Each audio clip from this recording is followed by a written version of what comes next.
ನಮಸ್ಕಾರ. ರಿವ್ಯೂ ಚಾನಲ್ಗೆ ಸ್ವಾಗತ. ನಾನು ಸೌಖ್ಯ ಗಾಂವ್ಕರ್. ಪಶ್ಚಿಮ ಬಂಗಾಳದಿಂದ ಭಾರಿ ಬೆಳವಣಿಗೆ ಸುದ್ದಿ ಬರ್ತಾ ಇದೆ. ವೆಸ್ಟ್ ಬೆಂಗಾಲ್ ಬಾಂಗ್ಲಾದೇಶ ಬಾರ್ಡ್ರಲ್ಲಿ ಚಕಮಕಿ, ಗುಂಡಿನ ಚಕಮಕಿ ಸೇನೆಯಿಂದ ಸರ್ವ ತಯಾರಿ ನಡೆದೇ ಇತ್ತು. ಎಕ್ಸ್ಪೆಕ್ಟ್ ಮಾಡಿತ್ತಿದ್ದನ್ನು ಸೇನೆ ಅದೇ ರೀತಿಯಲ್ಲಾಗಿದೆ. ಬಾಂಗ್ಲಾ ಮತ್ತು ಭಾರತದ ನಡುವೆ ಒಂದು ಅಧಿಕಾರಿ ಆಗಮನದ ಬೆನ್ನಲ್ಲೇ ಏನಾಗಿದೆ ನೋಡಿ. ಇತ್ತ 136 ವರ್ಷಗಳ ಮಸೀದಿ ರನ್ವೇಯಲ್ಲಿ, ಇಂಟರ್ನ್ಯಾಷನಲ್ ಏರ್ಪೋರ್ಟ್ನ ರನ್ವೇಯಲ್ಲಿ ಮಸೀದಿ, ಇಮ್ಯಾಜಿನ್ ಮಾಡ್ಕೊಳ್ಳೋಕೆ ಸಾಧ್ಯನಾ? ಈಗ ಸುವೇಂದು ಅಧಿಕಾರಿ ಅದಕ್ಕೇನು ಗತಿ ಕಾಣಿಸ್ತಾ ಇದ್ದಾರೆ, ಯಾವ ರೀತಿ ಅದಕ್ಕೆ ದಾರಿಯನ್ನು ಮಾಡ್ತಾ ಇದ್ದಾರೆ? ಬಹಳ ಮಹತ್ವದ ಸುದ್ದಿಗಳು ಬರ್ತಿದ್ದಾವೆ. ವೆಸ್ಟ್ ಬೆಂಗಾಲಲ್ಲಿ ಪ್ರಥಮವಾಗಿ ಫೆನ್ಸಿಂಗ್ ಕೈಗೆತ್ತಿಕೊಂಡಂತಹ BSF ಸಂಬಂಧಪಟ್ಟಂತೆ ಅಲ್ಲಿ ಸ್ಟ್ಯಾಂಡ್ ಆಫ್ ಸಿಚುವೇಶನ್ ಎದುರಾಗಿದೆ. ಬಾಂಗ್ಲಾ ಭಾರತದ ನಡುವೆ ಏನಾಗ್ತದೆ ಡೀಟೇಲ್ಸ್ ನೋಡ್ತಾ ಹೋಗೋಣ. One by one. ಮಿಸ್ ಮಾಡದೆ ನಮ್ಮ ಚಾನಲ್ನ ಸಬ್ಸ್ಕ್ರೈಬ್ ಮಾಡಿ, ನಿಮ್ಮ ಅಭಿಪ್ರಾಯ ಕಮೆಂಟ್ ಮಾಡ್ತಾರೆ. CS ವೀಕ್ಷಕರೇ, BJP ಸರ್ಕಾರ ಬರ್ತಾ ಇದ್ದ ಹಾಗೆ ಏನು ಮಾಡ್ತು ಅನ್ನೋದು ಗೊತ್ತಲ್ವಾ? ಫೆನ್ಸಿಂಗ್ 45 ದಿನಗಳ ಒಳಗಡೆ ಬಾಂಗ್ಲಾದೇಶದ ಬಾರ್ಡರ್ ಸೀಲ್ ಮಾಡ್ತೀವಿ, ಯಾವನು ಆ ಕಡೆಯಿಂದ ಈ ಕಡೆ ದಾಟೋದಕ್ಕೆ ಬಿಡಲ್ಲ, ಇಲ್ಲಿರೋರ್ನ ಒಬ್ಬರನ್ನು ಉಳಿಸಲ್ಲ, ಇಲ್ಲಿ ಯಾರು ಅಕ್ರಮ ವಲಸಿಗರಿದ್ದಾರೋ ಅವ್ರನ್ನೆಲ್ಲ ಕಿತ್ತು ಬಿಸಾಡ್ತೀವಿ.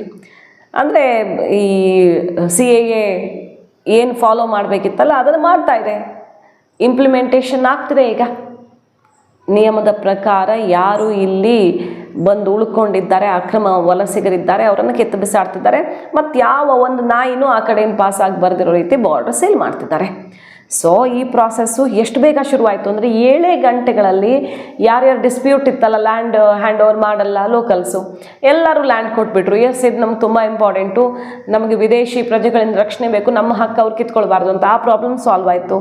45 ದಿನಗಳಲ್ಲಿ ಫೆನ್ಸಿಂಗೇ ಮುಗಿಸ್ತೀವಿ ಅಂತ ಶಪಥ ಮಾಡಿದ್ದಾರೆ. ಅದೆಷ್ಟೋ ವರ್ಷಗಳಿಂದ, ದಶಕಗಳಿಂದ ಆಗ್ತಿರೋದನ್ನು ಬರೀ 45 ದಿನಗಳಲ್ಲಿ ಮುಗಿಸೋದಕ್ಕೆ ಈಗ ಅಮಿತ್ ಶಾ ಸುವೇಂದು ಅಧಿಕಾರಿ ಮಹಾಯಜ್ಞ ಶುರುವಾಗಿದೆಯಲ್ವಾ. BSFಗೆ 27 ಕಿಲೋಮೀಟರ್ ಫೆನ್ಸಿಂಗ್ ಶುರು ಮಾಡ್ತಾ ಇದ್ದ ಹಾಗೆ ಸ್ಟ್ಯಾಂಡ್ ಆಫ್ ಸಿಚುವೇಶನ್ ಅಂದರೆ ಯುದ್ಧದ ಪರಿಸ್ಥಿತಿ ಎದುರಾಗಿದೆ ನೋಡಿ. ಪಶ್ಚಿಮ ಬಂಗಾಳದ ಬಾರ್ಡ್ರಲ್ಲಿ ಏನೇನು ಆಗ್ತಿತ್ತು ಅಂದರೆ, ಎಷ್ಟು ಸೀರಿಯಸ್ ಇಶ್ಯೂ ಇತ್ತು ಅಂದರೆ, ಅದು BSF ಅವರು ಎಲ್ಲ ರೆಡಿ ಮಾಡಿಕೊಂಡೇ ಹೋಗಿದ್ರು.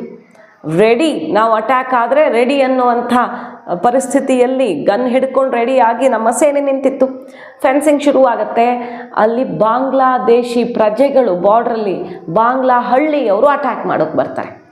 ಸೇನೆ ಮೇಲೇ ಹಳ್ಳಿ, ಅಲ್ಲಿನ ಊರಿನವ್ರು ಅಟ್ಯಾಕ್ ಮಾಡೋಕ್ಕೆ ಬರ್ತಾರೆ. ಹೆಂಗೆ ನೀವು ಫೆನ್ಸಿಂಗ್ ಮಾಡ್ತೀರಾ ಅಂತ ನೋಡಿ. ನಮ್ಮ ಬಾರ್ಡ್ರ್ ನಾವು ಫೆನ್ಸಿಂಗ್ ಮಾಡೋಕ್ಕೆ ಬಾಂಗ್ಲಾದೇಶದವ್ರನ್ನ ಕೇಳಬೇಕಂತೆ. ಯಾಕೆ ಅವ್ರಿಗಾಗಲ್ಲ?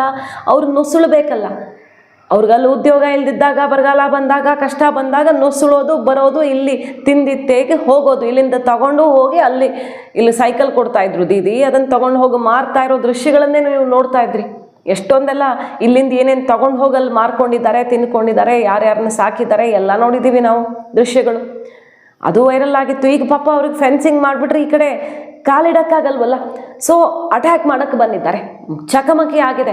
ಫಸ್ಟು ಬರೀ ಗ್ರಾಮಸ್ಥರು ಬಂದಿದ್ದಾರೆ, ಅಲ್ಲಿನ ಬಾಂಗ್ಲಾದೇಶಿ ಗ್ರಾಮಸ್ಥರು, ಅಲ್ಲಿನ ಊರಿನವರೆಲ್ಲ ಯಾವ ಕಾರಣಕ್ಕೂ ಫೆನ್ಸಿಂಗ್ ಆಗಬಾರ್ದು ಅಂತ. ಆಮೇಲೆ BGB, ಅಲ್ಲಿನ ಗಾರ್ಡ್ಸು, ಬಾಂಗ್ಲಾ ಗಾರ್ಡ್ಸು BSF ಅವ್ರ ಜೊತೆಗೆ ಚಕಮಕಿಗೆ ಇಳಿದಿದ್ದಾರೆ. ಸೊ ಎಕ್ಸ್ಚೇಂಜ್ ಕೂಡ ಆಗಿದೆ ಅನ್ನೋವಂಥ ಮಾಹಿತಿ ಬರ್ತಿದೆ. ಇನ್ನಷ್ಟೇ ಅದರ ಬಗ್ಗೆ ಡೀಟೇಲ್ಸ್ ಸಿಗಬೇಕು. ಸೊ ಬಾಂಗ್ಲಾ ಮತ್ತು ಭಾರತದ ಗಡಿಯಲ್ಲಿ ಗುಂಡಿನ ಚಕಮಕಿ ತನಕ ನಡೆದಿದೆ. ಯುದ್ಧದ ಕಾರ್ಮೋಡ ಇದು ಯಾವುದೇ ಆಯಾಮವನ್ನು ಪಡ್ಕೊಳ್ಬಹುದು ನಾಳೆ. ಭಾರತ ಇದರ ನಡುವೆಯೂ ಯಾವ ಪ್ರತಿರೋಧ ಬಂದರೂ 1 ಸೆಕೆಂಡ್ ಕೂಡ ನಮ್ಮ ಬೇಲಿ ಹಾಕೋ ಪ್ರಕ್ರಿಯೆ ನಿಂತಿಲ್ಲ. 1 ಸೆಕೆಂಡು ನಿಲ್ಲದಂತೆ BSF ಎನ್ಶೋರ್ ಮಾಡಿಕೊಂಡಿದೆ. ಯಾರ್ಯಾರು ಬಂದಿದ್ದಾರೋ ಅಲ್ಲಿನ ಗಾರ್ಡ್ಸು, ಸ್ಥಳೀಯರು ಎಲ್ಲರನ್ನೂ ಹಿಮ್ಮೆಟ್ಟಿಸಿದ್ದಾರೆ. ಸೊ ನೋಡಿ ಎಷ್ಟು ಸೀರಿಯಸ್ ವಿಚಾರ ಇತ್ತು ಅಂದರೆ, ಬಾಂಗ್ಲಾದೇಶದವರು ಇಲ್ಲಿ ಬಾರ್ಡರ್ ಕ್ಲೋಸ್ ಆಗೋದನ್ನೇ ಬಯಸ್ತಾನೇ ಇರಲಿಲ್ಲ. ಇಲ್ಲಿ ನೋಡಿದ್ರೆ ಮಮತಾ ಬ್ಯಾನರ್ಜಿ TMC ಅವರು ಇಲ್ಲಿ ಲ್ಯಾಂಡೇ ಕೊಡದೆ ಫೆನ್ಸಿಂಗ್ ಮಾಡೋದಕ್ಕೆ ಎಷ್ಟು ವರ್ಷಗಳಿಂದ ಇಲ್ಲಿ ಮಾತ್ರ, ಇಡೀ ಬೇರೆ ಬಾಂಗ್ಲಾ ಬಾರ್ಡ್ರು 1000 ಕಿಲೋಮೀಟರ್ ಕ್ಲೋಸ್ ಆಗಿಬಿಟ್ಟಿದೆ. ಇಲ್ಲಿ ಮಾತ್ರ 500 ಕಿಲೋಮೀಟರ್, 450-500 ಕಿಲೋಮೀಟರ್ ಓಪನ್ ಇದೆ. ಇಲ್ಲಿಂದನೇ ಎಂಟ್ರಾಗಿ ಇಡೀ ದೇಶಕ್ಕೆ ಹರಡ್ಕೊಳ್ತಾ ಇದ್ದ, ದೇಶದೊಳಗೆ ಮಾಡಬಾರ್ದ ಚಟುವಟಿಕೆ ಮಾಡ್ತಿದ್ದವ್ರನ್ನೆಲ್ಲ ನಿಯಂತ್ರಿಸಬೇಕಂದ್ರೆ ಇಲ್ಲಿ ಕ್ಲೋಸ್ ಆಗಬೇಕು. ನೋಡಿ ಈಗ ಮಾಡಿ ತೋರಿಸ್ತಾ ಇದ್ದಾರೆ. 7 ಗಂಟೆಗಳಲ್ಲಿ ಹ್ಯಾಂಡ್ ಓವರು, 45 ದಿನಗಳಲ್ಲಿ ಫೆನ್ಸಿಂಗ್ ಫಿನಿಶು. ಅದರ ನಡುವೆ ಈಗ ಚಕಮಕಿ ಏನಾದರೂ ಬರಲಿ, ಅದು ಏನು ಮಾಡ್ತಿರೋ ಮಾಡಲಿ, ಬಾಂಗ್ಲಾ ಅಟ್ಯಾಕ್ ಮಾಡುತ್ತಾ, ಯುದ್ಧಕ್ಕೆ ಬರುತ್ತಾ ನೋಡೇ ಬಿಡೋಣ. ನಮಗೆ ಬಾಂಗ್ಲಾದೇಶ ಯಾವ ಲೆಕ್ಕನೂ ಅಲ್ಲ, ಅಷ್ಟು ಧೈರ್ಯ ಇದ್ದರೆ ಅವ್ರಿಗೆ. ಚಿಕನ್ ನೆಕ್ ಸಿಲಿಗುರಿ ಕಾರಿಡಾರ್ಗೆ ಸಂಬಂಧಪಟ್ಟಂತೆ 120 ಕಿಲೋಮೀಟರ್ ಹೈವೇ ಪ್ರದೇಶವನ್ನು ಕೇಂದ್ರ ಸರ್ಕಾರಕ್ಕೆ ಹ್ಯಾಂಡ್ ಓವರ್ ಮಾಡಿದ್ದಾರೆ. ಅಲ್ಲೂ ಸೆಕ್ಯೂರಿಟಿ ಟೈಟ್ ಆಗಿದೆ. ಡೆವಲಪ್ಮೆಂಟು, ಬ್ರಿಡ್ಜು, ರೈಲ್ವೆ, ರಸ್ತೆ ಎಲ್ಲ ಮಾಡಿ ನಮ್ಮ ಶತ್ರು ರಾಷ್ಟ್ರಗಳ ಎದೆ ನಡಗಿಸ್ತಾ ಇದೆ ಭಾರತ. ಸೊ ಸುವೇಂದು ಅಧಿಕಾರಿ ಸರ್ಕಾರ ಬರ್ತಾ ಇದ್ದ ಹಾಗೆ ಏನಾಯಿತು, ಅಸಲಿಗಲ್ಲಿ ಏನಾಗಬೇಕಿತ್ತಲ್ಲ ಇಷ್ಟು ವರ್ಷಗಳಿಂದ, ಅದೆಲ್ಲವೂ ಕೂಡ ಕ್ಷಣಾರ್ಧದಲ್ಲಿ ಅಂತಾರಲ್ಲ ಹಾಗೆ ಮಿಂಚಿನ ವೇಗದಲ್ಲಿ ಕಾರ್ಯಾಚರಣೆ ಶುರುವಾಗಿದೆ. ಸೊ ಯುದ್ಧದ ಕಾರ್ಮೋಡ ಪಶ್ಚಿಮ ಬಂಗಾಳದ ಬಾರ್ಡ್ರಲ್ಲಿ, ಅಂದರೆ ಬಾಂಗ್ಲಾ ಮತ್ತು ಭಾರತ ನಡುವೆ ಎಷ್ಟು ದಿನ ಹಿಂಗೆ ತಳ್ಕೊಂಡು ಹೋಗೋದು, ಅದೇನಾಗುತ್ತೋ ಆಗಲಿ. ಈಗ ಎಲ್ಲ ಲೆಕ್ಕವನ್ನು ಚುಪ್ತಾ ಮಾಡುವಂಥ ಸಮಯ ಬಂದಿದೆ. ಅದಕ್ಕೆ ಬಾಂಗ್ಲಾದೇಶ ಸಿಡಿದೆದ್ದು ಭಾರತದ ಮೇಲೆ ದಾಳಿ ಮಾಡಿದ್ರೂ ಅಚ್ಚರಿ ಇಲ್ಲ ಅನ್ನೋ ರೀತಿ ರಿಯಾಕ್ಷನ್ ತೋರಿಸಿದ್ದಾರೆ. ಬಟ್ ಅಷ್ಟು ಧೈರ್ಯ ಇಲ್ಲ ಅವ್ರಿಗೆ. ಭಾರತವನ್ನು ಮುಗಿಸೋದಕ್ಕೆ ಬಾಂಗ್ಲಾ ಪಾಕ್ ಸೇರಿಕೊಂಡು ಇಲ್ಲಿ ಉಗ್ರ ಕೃತ್ಯಗಳನ್ನು ಮಾಡೋದಿದ್ದಿದ್ದೆ. ಅಂಥ ಪ್ರಯತ್ನ ಹುಚ್ಚು ಕಲ್ಪನೆಯಲ್ಲಿ ಇರ್ತಾರೆ ಅವರು. ಅದ್ರದ್ದು ಸಾಧ್ಯ ಇಲ್ಲ ಅನ್ನೋದನ್ನು ಪ್ರತಿ ಸಾರಿಯೂ ಕೂಡ ಏಟು ತಿಂದ್ಕೊಂಡು ಹೋಗಿದ್ದಾರೆ. ಈಗ ಮತ್ತದೇ ಪ್ರಯತ್ನ ಶುರುವಾಗಿದೆ. ಉಗ್ರರ ಉಪಟಳ ಇನ್ನೂ ಜಾಸ್ತಿ ಆಗಬಹುದು. ಇದರ ಎಫೆಕ್ಟು ಬಾರ್ಡರ್ ಕ್ಲೋಸ್ ಮಾಡಿದ್ರು ಅಂತ ಎಲ್ಲದಕ್ಕೂ ಹೆಡೆಮುರಿ ಕಟ್ಟೋದಕ್ಕೆ ನಮ್ಮ ಸರ್ಕಾರ ಸಿದ್ಧವಾಗಿದೆ. ಇದು ಒಂದು ಮೇಜರ್ ಡೆವಲಪ್ಮೆಂಟು ಬಾಂಗ್ಲಾ ಬಾರ್ಡ್ರಲ್ಲಿ. ಮತ್ತೊಂದು ಕಡೆ ನೋಡಿ, ರನ್ವೇಯಲ್ಲಿ ಮಾಸ್ಕೋ ಇಂಟರ್ನ್ಯಾಷನಲ್ ಏರ್ಪೋರ್ಟ್ನ ಸೆಕೆಂಡರಿ ರನ್ವೇಯಲ್ಲಿ 300 ಮೀಟರ್ ಅಂತರದಲ್ಲಿ ಮಾಸ್ಕ್ ಇದೆ, ಅಲ್ಲೊಂದು ಮಸೀದಿ ಇದೆ ಅನ್ನೋದೇ ಆಶ್ಚರ್ಯ. ಇದು 136 ವರ್ಷಗಳ ಹಿಂದಿನ ಮಾಸ್ಕು. ಬಂಕ್ರಾ ಮಾಸ್ಕ್ ಅಂತ ಕರೀತಾರೆ ಅದನ್ನು. ಇಲ್ಲಿ ಎಲ್ಲಿದ್ದು ನೇತಾಜಿ ಸುಭಾಷ್ ಚಂದ್ರ ಬೋಸ್ ಇಂಟರ್ನ್ಯಾಷನಲ್ ಏರ್ಪೋರ್ಟ್, ಆ ಏರ್ಪೋರ್ಟಲ್ಲಿ ಸೆಕೆಂಡ್ರಿ ರನ್ವೇಯಲ್ಲಿ 300 ಮೀಟ್ರಲ್ಲಿ 1800ರಲ್ಲೇನೋ ಬಂದಿದ್ದುದು ಅಂತ ಹೇಳ್ತಾರೆ. ತುಂಬ ಹಳೆ ಕಾಲದ್ದು. ಆಮೇಲೆ ಮತ್ತೆ ಅದು ರಿನೋವೇಷನ್ ಮಾಡಿದ್ರು. ಈಗ 136 ವರ್ಷಗಳಿಂದ ಅಲ್ಲಿ ಸದೃಢವಾಗಿ ನಿಂತಿದೆ. ಈ ಥರ ಎಲ್ಲ ಒಂದೊಂದು ಇತಿಹಾಸ ಒಬ್ಬೊಬ್ಬರು ಹೇಳ್ತಾರೆ. ಆ ಪ್ರದೇಶದಲ್ಲಿ ಮಾಸ್ಕ್ ಇದ್ದರೆ ಆಪರೇಷನ್ಗೆ, ಸೆಕ್ಯುರಿಟಿಗೆ, ಎಲ್ಲದಕ್ಕೂ ಡೇಂಜರಸ್ ಅಲ್ವಾ. ಏರ್ಪೋರ್ಟ್ನ ಅತ್ಯಂತ ಟೈಟ್ ಸೆಕ್ಯುರಿಟಿ ಇರುವಂಥ ಪ್ರದೇಶ, ಮತ್ತು ಅಲ್ಲಿ ಸೀಕ್ರೆಟ್ ಕಾರ್ಯಾಚರಣೆಗಳು. ಏರ್ಪೋರ್ಟ್ ಅಂದರೆ ಏನು ಬೇಕಾದರೂ ನಡೆಯುತ್ತೆ ದೇಶದ ಆಂತರಿಕ ಭದ್ರತೆಗೆ ಸಂಬಂಧಪಟ್ಟಂತೆ. ಅಂಥ ಪ್ರದೇಶದಲ್ಲಿ ಕೇವಲ 300 ಮೀಟರ್ ಸೆಕೆಂಡರಿ ರನ್ವೇಯಿಂದ 300 ಮೀಟರಲ್ಲಿ ಇದೆ. ಅದು 1980s ಬಂದಂಥ ಒಂದು ಇದು ಮಾಸ್ಕು. ಅದನ್ನು ಶಿಫ್ಟ್ ಮಾಡೋಣ, ಏನೂ ತೊಂದರೆ ಆಗದಿದ್ದಂಗೆ. ಅವ್ರಿಗೇನು ತೊಂದರೆ ಮಾಡೋದು ಬೇಡ. ಅಲ್ಲಿ ಹೇಗೆ ಬಂತು, ಏನಕ್ಕೆ ಬಂತು, ಹಳೆ ಕಥೆಗಳು ತುಂಬ ಇವೆ. ಶಿಫ್ಟ್ ಮಾಡೋಣ, ಯಥಾವತ್ತಾಗಿ ಬೇರೆ ಕಡೆ ಅದನ್ನು ಸ್ಥಾಪಿಸ್ಕೊಡ್ತೀವಿ ಅನ್ನೋ ಪ್ರಪೋಸಲ್ಗೂ ಕೂಡ ಒಪ್ಪಿರಲಿಲ್ಲ ಕಮ್ಯುನಿಸ್ಟರ ಆಡಳಿತ. ದೀದಿ ಮಮತಾ ಬ್ಯಾನರ್ಜಿ, TMC ಸರ್ಕಾರ ಎಲ್ಲವೂ ಅದನ್ನು ಪ್ರೊಟೆಕ್ಟ್ ಮಾಡ್ಕೊಂಡು ಬಂದಿದ್ರು. ಸೊ ಎಷ್ಟು ಡೇಂಜರಸ್ ಅಲ್ಲ ಇದು. ರನ್ವೇಯಲ್ಲಿ ಒಂದು ಮಾಸ್ಕ್ ಇರುತ್ತೆ ಅಂದರೆ ಮಾಸ್ಕು ಅಂತಲ್ಲ, ಯಾರಿಗೂ ಅಲೋ ಇಲ್ಲ.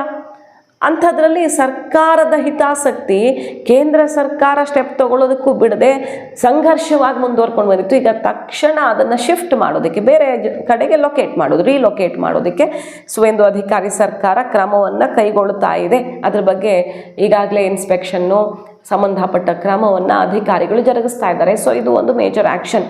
ಇನ್ನೊಂದು ಬಹಳ ದೊಡ್ಡ ಗೆಲುವು ಸುವೇಂದು ಅಧಿಕಾರಿ ಸರ್ಕಾರಕ್ಕೆ ಅಂದರೆ ಗೋಹತ್ಯೆ ನಿಷೇಧ. ಹೈಕೋರ್ಟ್ ಕೂಡ ಅದಕ್ಕೆ ಅಸ್ತು ಅಂದಿದೆ. ಅಂದರೆ ಬಕ್ರೀದ್ಗೆ ನಮ್ಮ ಆಚರಣೆ, 1000 ವರ್ಷಗಳ ಆಚರಣೆಗೆ ಹೆಂಗೆ ಬ್ರೇಕ್ ಹಾಕ್ತೀರಿ ಅಂತ ಕೋರ್ಟ್ಗೆ ಹೋಗಿದ್ರು. ಆದರೆ ನಿಮ್ಮ ಆಚರಣೆ, ಮುಸಲ್ಮಾನರ ಧಾರ್ಮಿಕ ಆಚರಣೆಯಲ್ಲಿ ಗೋ ಹತ್ಯೆ ಮಾಡಲೇಬೇಕು ಅಂತ ಏನು ರೂಲ್ ಇಲ್ಲ. ಇದು ನಿಮ್ಮ ಆಚರಣೆಯ ಭಾಗ ಅಲ್ಲ. ಸೊ ಸರ್ಕಾರದ ನಿರ್ಧಾರದಲ್ಲಿ ನಾವು ತಲೆ ಹಾಕಲ್ಲ ಅಂತ ಕೋರ್ಟ್ ಶಾಕ್ ಕೊಟ್ಟಿದೆ. ಸುವೇಂದು ಅಧಿಕಾರಿ ಅವರ ಒಂದು ಇಲ್ಲೀಗಲ್ ಕನ್ಸ್ಟ್ರಕ್ಷನ್, ಡೆಮಾಲಿಷನ್ ವರ್ಕು, ಇನ್ನೊಂದು ಗೋ ರಕ್ಷಣೆಯ ಕೆಲಸ, ಮತ್ತೊಂದು ಕಡೆಗೆ ಬಾಂಗ್ಲಾ ಫೆನ್ಸಿಂಗ್ ಸೀಲ್ ಮಾಡ್ತಿರೋದು ಬಾರ್ಡ್ರನ್ನ. ಎಲ್ಲಕ್ಕಿಂತ ಮೇಜರ್ ಏನು ಗೊತ್ತಾ, ಇದನ್ನು ಹೇಳಲೇಬೇಕು ನೋಡಿ. ಪಾಕಿಸ್ತಾನ ಮತ್ತು ಬಾಂಗ್ಲಾ, ಇಲ್ಲಿ ವೆಸ್ಟ್ ಬೆಂಗಾಲ್ ಬಾರ್ಡ್ರ್ ಮಾತ್ರ ಅಲ್ಲ, ಓವರಾಲ್ ಈ ಪಾಕಿಸ್ತಾನ ಬಾಂಗ್ಲಾ ಜೊತೆ 4000 ಕಿಲೋಮೀಟರ್ ಬಾರ್ಡರ್ ಶೇರ್ ಆಗುತ್ತಲ್ಲ, ಅದನ್ನು ಲೇಸರ್ ಫೆನ್ಸಿಂಗ್ ಮಾಡ್ತಿದ್ದಾರೆ. ಅಂದರೆ ಬಹಳ ಮುಂದುವರೆದ ಟೆಕ್ನಾಲಜಿ ಯೂಸ್ ಮಾಡಿಕೊಂಡು ಬರೀ ಬೇಲಿ ಹಾಕೋ ಬದಲು ಲೇಸರ್ ಬೇಲಿ ಹಾಕ್ತಿದ್ದಾರೆ. ಯಾವುದೇ ಬಗೆಯಲ್ಲಿ ಒಳನುಸುಳೋ ಕೆಲಸ ಆಗಲ್ಲ. ಉಗ್ರರ ಒಳನುಸುಳುವಿಕೆ ಮತ್ತು ಈ ರೀತಿ ಅಕ್ರಮ ವಲಸಿಗರು ಎಲ್ಲ ಚಟುವಟಿಕೆ ನಿಯಂತ್ರಿಸೋದಕ್ಕೆ ಬಹಳ ಮಹತ್ವದ ಒಂದು ಟೆಕ್ನಾಲಜಿ ಸಪೋರ್ಟ್ ಇರೋ ಸ್ಟೆಪ್ಪನ್ನು ಭಾರತ ಸರ್ಕಾರ ತಗೊಂಡಿದೆ ಅನ್ನೋದು ಕೂಡ ಇಂಟ್ರೆಸ್ಟಿಂಗ್. ಸೊ ಬಾರ್ಡರು ಸೇಫ್ ಆಗ್ತಾ ಇದೆ. ಭವಿಷ್ಯದಲ್ಲಿ ಭಾರತಕ್ಕೆ ಬಾರ್ಡ್ರಲ್ಲಿ ಎಷ್ಟು ಕಾಡಿದ್ದಾರೆ ನಮ್ಮನ್ನು ಅಂದರೆ, ನಾವು ಇಷ್ಟೊತ್ತಿಗೆ ಇನ್ನೂ ಎಷ್ಟೋ ಮುಂದೆ ಹೋಗಿರ್ತಿದ್ವಿ. ಅರ್ಧ ನಮಗೆ ಸಮಸ್ಯೆ ಇರೋದೇ ಈ ಬಗಲಲ್ಲಿರುವಂಥ ದೇಶಗಳಿಂದ. ಇದರಿಂದ ನಾವು ತಪ್ಪಿಸಿಕೊಳ್ಳೋದಕ್ಕೆ ಬೇಕಾದಂತಹ ವ್ಯವಸ್ಥೆ ಈಗ ಸರಿಯಾದ ರೂಪದಲ್ಲಿ ಆಗ್ತಿದೆ. ವೆಸ್ಟ್ ಬೆಂಗಾಲಲ್ಲಿ ಸರ್ಕಾರ ಚೇಂಜ್ ಆಗೋದು ಎಷ್ಟು ಮಹತ್ವದ್ದಿತ್ತು ಅನ್ನೋದಕ್ಕೆ ಇದೆಲ್ಲ ಎಕ್ಸಾಂಪಲ್ಸ್ ನೋಡಿ. ರೈಟ್ ಟ್ರ್ಯಾಕಲ್ಲಿ ರೈಟ್ ಸರ್ಕಾರ ಬಂದಾಗ ಏನಾಗುತ್ತೆ ಅನ್ನೋದಕ್ಕೆ ಕಳೆದ 2 ವಾರಗಳಲ್ಲಾಗಿರುವಂಥ ಕಾರ್ಯಾಚರಣೆಗಳೇ ಸಾಕ್ಷಿ. ಮಾಹಿತಿ ಇಷ್ಟ ಆಗಿದ್ರೆ ಮಿಸ್ ಮಾಡ್ತಾರೆ ನಮ್ಮ ಚಾನಲ್ನ ಸಬ್ಸ್ಕ್ರೈಬ್ ಮಾಡಿ, ನಿಮ್ಮ ಅಭಿಪ್ರಾಯ ಕಮೆಂಟ್ ಮಾಡಿ ತಿಳಿಸಿ. Thank you.